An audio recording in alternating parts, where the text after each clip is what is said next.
We are live, sir. Okay.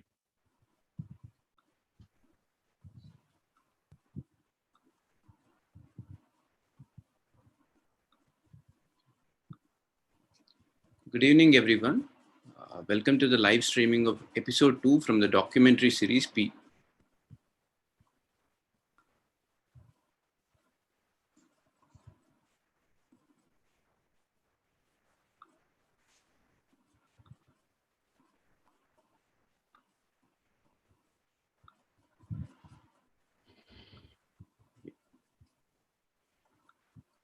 Good evening, everybody. Welcome to the live streaming of episode 2 from the documentary series PV Change with Continuity. We express our sincere gratitude to the Honorable Chief Minister K. Chandrasekhar Rao Garu, Sri PV Narasimha Rao Centenary Celebrations Committee, and Telangana Sahitya Academy for making this event possible. Today, our guest is Sri PV Prabhakar Rao Garu, son of Sri PV Narasimha Rao Garu. Frankly, without him, this documentary series would not have been made the way it has been made right now. He has not only provided us with PV Narasimha Rao's valuable archives, but also guided us throughout our journey as a mentor. And thank you so much for being here, sir. And thank you for being so supportive, sir. Yeah. So we will begin the screening now. The whole episode has been uploaded on the YouTube channel. And we will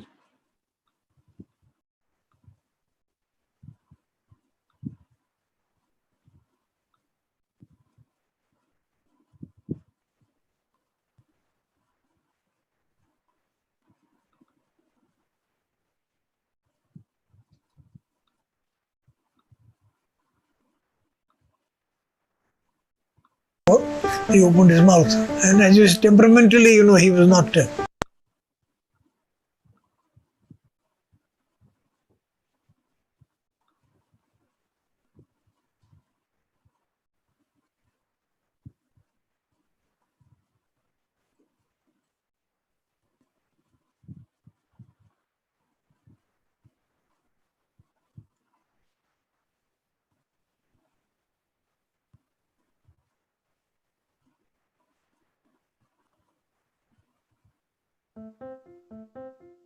As soon as she had Rajiv Gandhi took over, then there was a generational gap. I mean, Rajiv was 40 and PV was already over 60. Rajiv ji knew how important Narasimha Rao ji was for Mrs. Indira Gandhi.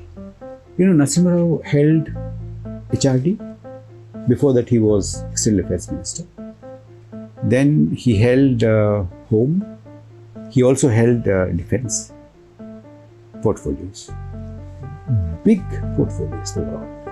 Narasimha Rao was the old school, and therefore Rajiv Gandhi found it hard to get along with him. The early times of Rajiv ji, he became the Prime Minister, and he was, technology savvy. He wanted to bring a lot of technology, new technologies into the country. And one of them was computer technology. But then he wasn't sure as to how the old guard would react to that. So one day, I believe, is what my father told me, that, he was telling some visitor, and my father was sitting in the earshot distance. And he was telling that, I want to bring in computers into the country, but my older generation people, I don't know how much they understand computers. So this, in conversation, Narasimha Rao overheard. And that evening itself, he called me and he said, can you send one of the computers? You said you are in the computer, you want to get into this field. I said, yes. So a few days later, I sent the one piece, and then he wanted somebody to teach him. So I organized somebody from Delhi itself to go and spend time with him to give basic introduction to computers and how it should be operated and all that. Probably visited him a few times, maybe a week, 10 days later. He said, just get me the books, that's enough, I'll manage. And 6 months later, he was telling me, now I'm very proficient. This man, he understands computers, and computers those days, were something out of the world. And he understood how it worked. And he used to practice programming. And if 10 people had a computer in India, the entire country in those days, Narasimha Rao was one. And probably Rajiv Gandhi was another. Rajiv himself was a very assertive person. He was impatient with people who were slow. And PV used to think 3 times before he opened his mouth. And as you temperamentally, he was not, unless you spoke to him, he didn't speak to you. He was very quiet. Rajiv thought that he was not tough enough. He was in fact very keen to push him out. See, in fact, Rajiv Gandhi in my presence told Narasimha Rao, I don't think you can fight a Lok Sabha election. You please go home. And I will, at the appropriate time, he didn't even give a time factor, I'll bring you to Rajya Sabha. So Narasimha Rao, before going, looked very sad, because he was very weak also, just after an operation. When the Congress party did not give him a ticket to contest the election, I remember very well, very late in the night. And he used to be a member of the parliamentary board. He was a member of the working committee and the election committee, where all the tickets were discussed and finalized. He was there in it, but he himself was not given the ticket. And one night he came back when it was very clear that he was not going to contest. He said,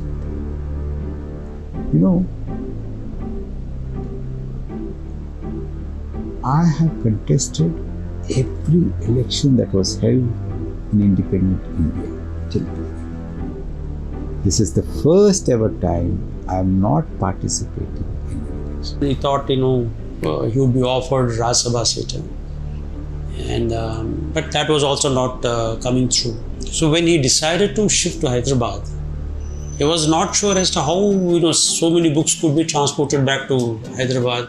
We collected a huge library, running to thousands and thousands of books. He was personally supervising the packing of his library. He was not bothered about the other rooms, how they are packed. Other rooms are left to many people, or the employees or anybody. Whenever we went to Delhi, he would say, I want to take these books, I don't know how it should be taken.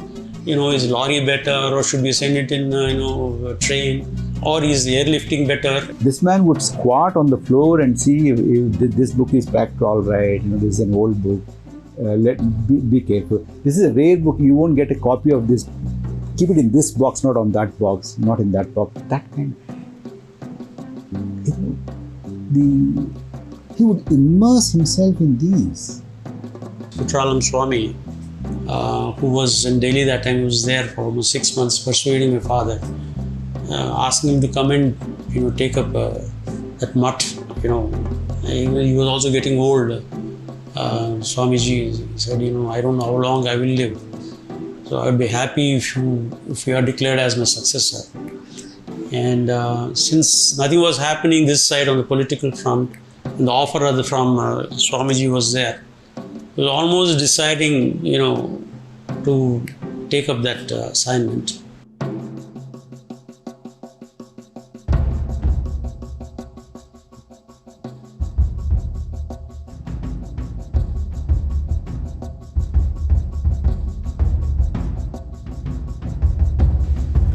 When Rajiv Gandhi was assassinated, the Congress Working Committee met and immediately passed a resolution inviting Sonia Gandhi to become president of the Congress party. It was almost like a Pavlovian response of the party, asking the widow of existing prime minister and president. But I think wisely she at that time said no. And then the party had to find somebody else. And they turned to, I guess, the senior most member of the Congress Working Committee, Mr. Narasimha Rao. I never thought he'll come back as Prime Minister. It's what is called prarabdha in Sanskrit, destiny.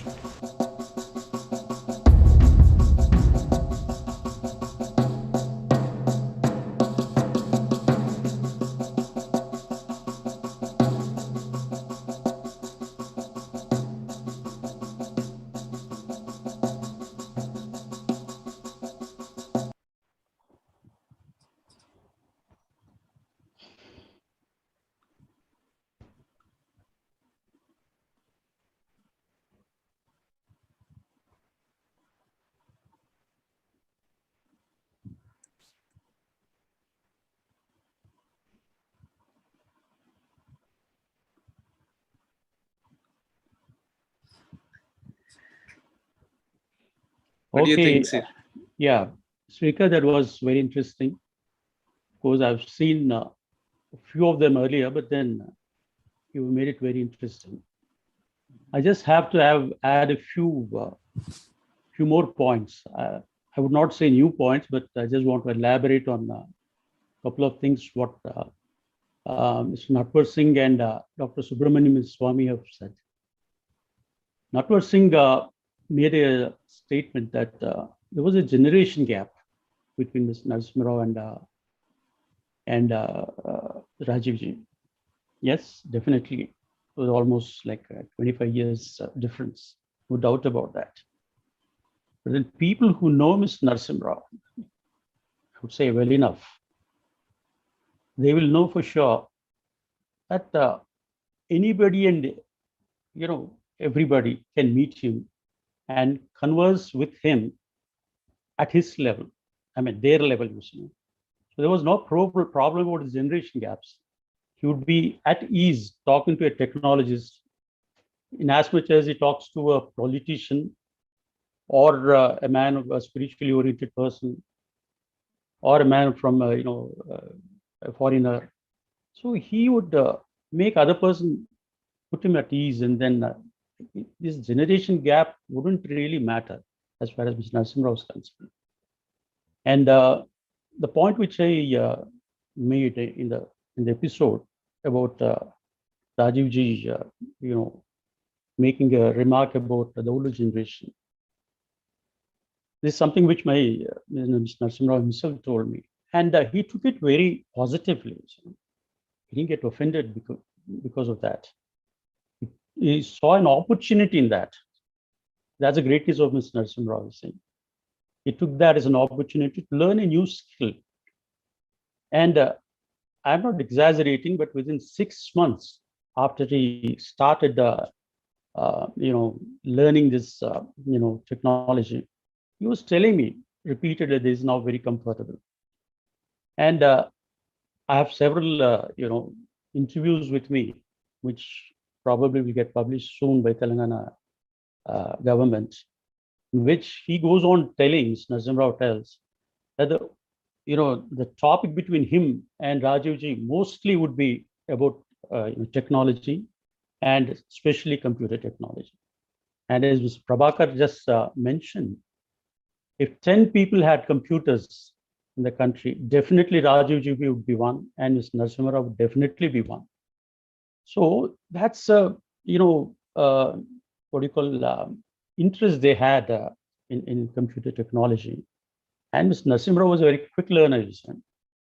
Shraddhavan labhate jnanam. He would learn anything, pick it up very fast. And if somebody would take, say, 4 months to learn, he would pick it up in, say, 15 days or maybe 1 month. That was his interest. He had his undivided attention, concentration to learn things. He was basically a learner throughout his life. And at the age of 65, he took this as, probably he wanted to give a message to the world that age is only a number. And, for a person who wants to learn, age will not come in the way. So that's how Mr. Narasimha Rao got interested, and, it was a triggering point. Rajiv Ji's statement was a triggering point. And after that, there was no looking back. See, in 2004, if somebody went into his library, they would see at least a dozen computers. See, in India, I think the computers were I think probably introduced sometime in 85, 86. And from 85, 86 onwards to 2004, whatever models got into the market, he would make it a point to pick up one. So he would have a museum of computers in his library. And then in the process, 18 years he was working on the computers. In the process of learning these computers, he picked up a bit of hardware, and people will not believe I tell them that he would do a little bit of programming himself. You see, so he knew the benefits of computers, both hardware and software. And Mr. Narayan Swami was a chief of Infosys. He was once telling me that Mr. Narasimha Rao encouraged him. He said he would give any incentive he wants, but he wanted this, IT revolution to come into India. So this, I think, the triggering point, I would say, is Rajiv Gandhi's statement or that remark of on that day.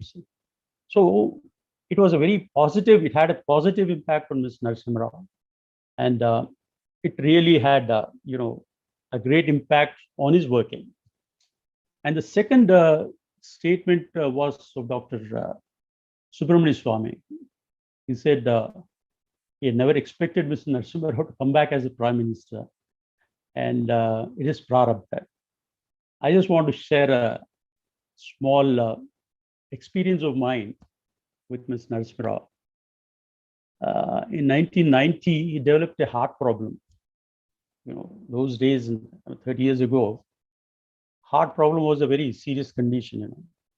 The survival rate was something like 50%. So we all got worried, and then, from the family side, we said, you should be taken to you as the best possible surgeon in the world should operate. And my sister, Dr. Saraswati, was very insistent on that. So I took him, I accompanied him to US, and the operation took place in Houston. Dr. Denton Cooley was a world-renowned surgeon, operated. And the 2 days after the operation, when he regained his consciousness, the first question we asked, I was sitting next to him, was, Prabhakar, where am I? So I said, you're in the safe hands, don't worry. And the operation is very successful. And you're in the hospital now, and very soon you'll be discharged. And the second statement, what he made, was very profound. I think it still rings in my ears. What he said was, he said, my life should have ended 3 days ago. I don't know why this extra bonus life is being given to me by God. This means there's some unfinished job which I have to complete. I don't know what it is. I can't tell anything. But then there's some unfinished job which I have to complete. So my mind immediately went to two things. One was, he had a lot of interest in passion for writing. So I thought probably that's one unfinished job which he wanted to complete. And the second thing was, taking up this math, or, as Mathadish of Kutralam. Kutralam Swamiji was just persuading him, was just behind him. He wanted him to take over as a Mathadish of Kutralam Math. And he was after him for many years. And that was a time when he was going to America. He said, after you come back, let's talk about it, you see. My father said, okay, let me complete this operation portion of it, then we'll see. So, second thing, what I thought the unfinished job was this. But 10 months later, because of the unfortunate incidents which have happened and Rajivji's assassination, who could have? It's the will of God that he was catapulted to the center stage and became Prime Minister of the country. The time when he became the Prime Minister, he was not an MP. He was an ordinary man like you and me. He was not holding any, position of power. So, as Dr. Swami very rightly says, it is a destiny. And I would say that he was man of the moment. Dr. Kalam used to always say this, your father has a knack of converting adversity into an advantage. And as he said, we all know what the condition was at that time, 1991. We had a Mandal issue, we had a Masjid issue, this crisis, and entire economy was in doldrums. He could, within 3 or 4 months itself, after he took over as the Prime Minister, the first greatest contribution of Mr. Narasimha Rao, I keep saying this, that was he was able to change the focus from negative politics, divisive politics to positive politics. He knew that until the economy is fixed, these are all divisive things which are going to create problem to the country. We had Punjab burning, we had Kashmir burning, we had Assam burning. They are all there in their place. But the first thing to prioritize, he prioritized, and that was the focus. Focus is shifted to economy. And what happened after that? He took that as an opportunity. The biggest opportunity which was thrown up was the BOP crisis of 1991, which he took that as an excuse to bring in the economic reforms, let's say. We talk about economic reforms already, but then he brought reforms in every which field, you see. There was a telecom revolution because of him. There was an IT revolution because of him. The banking reforms. You had open sky policies. You had a Lipist policy. There's a toll gate policy. You name the field, he left an indelible mark of his own. So someone sits down and today write the history of post-independence. He definitely has to write in 2 parts, in my opinion. One, pre or prior to Mr. Narasimha Rao, and the other one after Mr. Narasimha Rao. And those 5 years will go down in history of post-independent India as the most turbulent times and also most productive time also. That was a time when the country took the graph of country just took off. And what we see today as a vibrant, country, I think the basis or the foundations were laid at that time. So Mr. Narasimha Rao should be definitely called as the father of economic reforms, and he should be remembered as, an architect of new India, architect of vibrant India. With these few words, I think now I open up for any questioning from your side. Yeah. Okay. So we have had such long conversations with you for almost for 2 years, and you have told us many anecdotes. And I will take this opportunity to make you tell those anecdotes to audience also. So I don't know, we have so much of time. Yeah, sure. Yeah. So you are an engineer.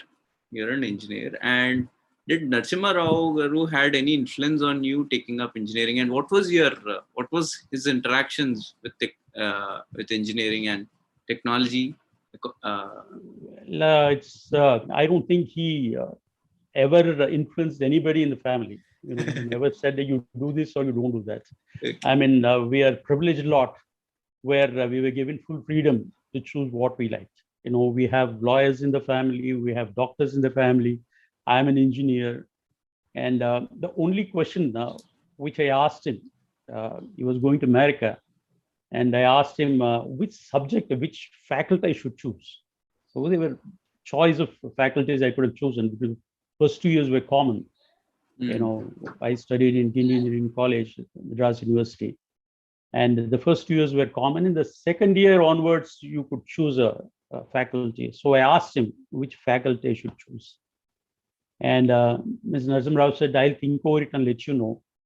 And the first and the last letter he wrote from US to me with a pencil was that, I have talked to a lot of people here. Each faculty is as good as the other. Now you choose whatever you want to say. So that's a kind of freedom he had given us. So, he said, pursue your line of passion, don't lose your passion. Don't go by what your mind says, go by what your heart says. And that's what he used to say. Yeah, you can be anything, but you should be the best. I don't mind you being a peon, but you should be the best peon in the world. That's what he used to say. Yeah. So did he influence you to, or did he ask you anytime to continue his legacy in politics? Well, Except Rangarao Garu and Rajeshwar Rao Garu later on, but nobody was actually that interested in politics. well, how do you define legacy? Now, this is the question which I want to ask many. Legacy is not succession. Yeah. Legacy is taking forward his thought process, what he believes in, his ideology, his character, his ethics. So all these constitute what do you call legacy. It's not we are children. We are his successors, legal successors, I would say. But then we should stop with that. He never thought that he never believed in dynasty. I've told you several times. He never wanted to start a dynasty. So he said, each man is entitled to have his own ox. You read the, Insider book. This is one phrase which he uses many times. Every person is entitled to have his own ox. Don't get influenced by somebody else. Take the knocks and then decide what you want to do. So Mr. Rangarao and Mr. Rajeshwar Rao, they have gotten into politics. It was with their own volition. It's not that Mr. Narasimha Rao wanted them to get into politics. And for your information, Mr. Rangarao got into politics when he was in 1962. He was senior to Mr. Jaipal Reddy, and he got the seat. He got the ticket in 1989. So he had to wait for. I don't think Mr. Narasimha Rao had any influence in that, getting a ticket. It was Mr. Channa Reddy who gave the ticket to him. And similarly, Mr. Rajeshwar Rao, he was a student leader in 1967. He was very actively involved in university politics and college politics. But he got the ticket in 1996. He had to wait almost like 25, 26 years. I was in the college politics. I was the president of my college in 1977. But then I never thought I should get into politics in a serious way. So he had left everything to the individual. Take your knocks, decide, let the experience tell you what to choose, what's the best for you. You decide, go by your passion, go by what your heart tells you. Don't go by the influences, don't go by your mind. Different influences will come from different places. So this is the difference. You have to differentiate between what the legacy is and what the succession is. Succession is different, and legacy is. He never wanted to create a dynasty. Told you, yeah. So, and you were a successful entrepreneur in 80s and 90s, and did he help you in any way? To no. To that. He wouldn't even know what I was doing. So, and it wasn't required basically. I was by God's grace I could manage things on my own, and my requirements were very few. So it didn't really. I was not an ambitious person, trying to corner licenses or make it big. I just wanted to make a good, decent entrepreneurial career, and that's what I did. Quite happy with what I've done. Yeah. And you told me that in our conversations that in fact his reforms were actually were not helping you, but actually were exactly becoming problematic for you. Sure, I repeat that and stand by that, because we were in the telecom, television line at that time. We had a brand called Sinclair, and we were very successful, in introducing that product. But in '91, when after the liberalization, and all these foreign brands came into India, we were about 400 brands, Indian brands. We did have some problem. I'm not saying that what he did was wrong, but then did it have a problem with for us? I would say yes, because we were operating, because the scales of operations were not right. Television is a product where you can't be confining it to small scale. You have to do it in a much bigger scale, you see, which we didn't have the wherewithal to do that. So all the people who were operating in smaller scales, they just vanished. And people who had the scales of operations, they survived. Yeah. So it did affect us. But God has been kind to us. We switched to telecom and we were successful there. But what was his response when you told him that, it is But, personally affecting me? He just heard this year and left the other, you see, because he said, you're like any other entrepreneur, you see. You have to benefit, you benefit. If you have to lose, you have to lose. It's your ball game. That's it. So, but he heard, definitely heard. And he had a sympathetic word. But he said, yes, this is the change. I think your title changed with continuity. I said, yes, definitely. We have to have what is constant is only change. I mean, as Buddha says, I think we have to get ready for all sorts of changes in life or in career. So that's how it is. So we'll no take regrets.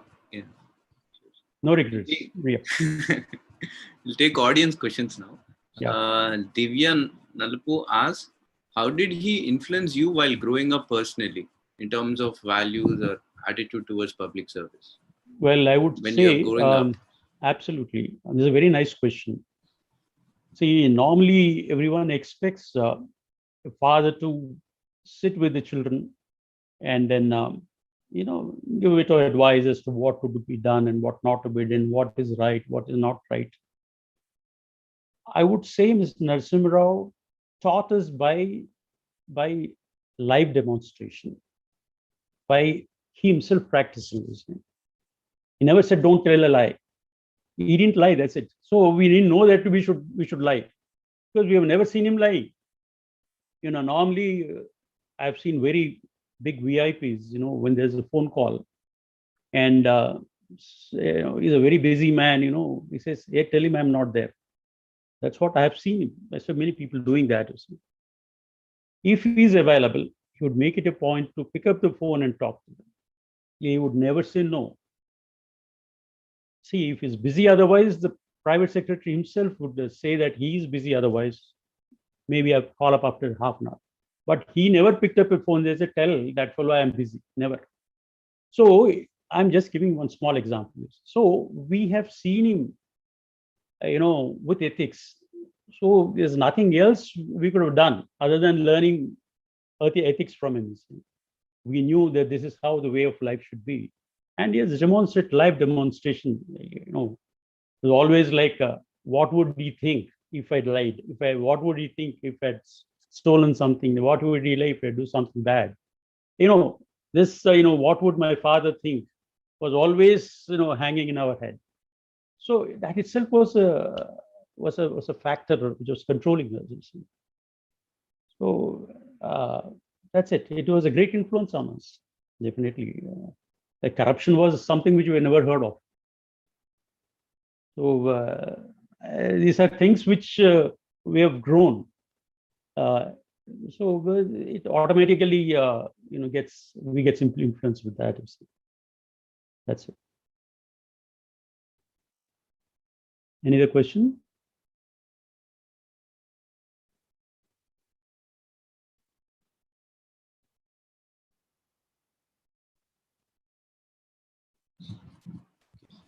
We'll conclude here, sir. So thank you so much for coming and answering questions and having this conversation. Thank you. And I'm extremely, I and Shravani and the whole team is extremely grateful to you. And you are a valuable resource for whoever is interested in studying about economic reforms. Because Narasimha Rao is one of the most influential person who shaped post-independent India's history. And you've provided us with, not only me, but many scholars with lots of archives to study and to research. And this documentary would not have been possible without your active support.